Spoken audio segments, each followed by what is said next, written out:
So tell us a little bit about what do you see, what do you guys see? What does Lenovo see as some of the trends that are happening out there in healthcare?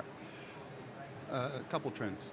First off, in order to move to a value-based care system, it's not necessarily a trend towards a newness, but there's some legacy challenges that We were just talking about that on another show. Yeah, exactly. Like, yeah. So there's some legacy challenges that have to be overcome in order for them to get the value. And so we focus on the whole duplicate record, medical identity theft, and payment fraud issue, and which is all centered and core around a unique health safety identifier. So that to establish that, you can improve the quality of the data, and then you can move the value.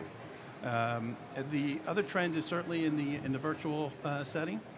Not only, again, relative to how do I deliver care, I always typically use two numbers, 8,760 and 15.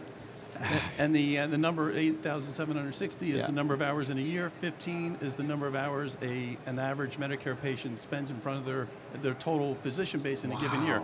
So the difference here is the care gap, as I call it. Sure. So it's not what happens in front of the doctor, it's what happens outside of the doctors, and if you're going to achieve value, you have to close that gap.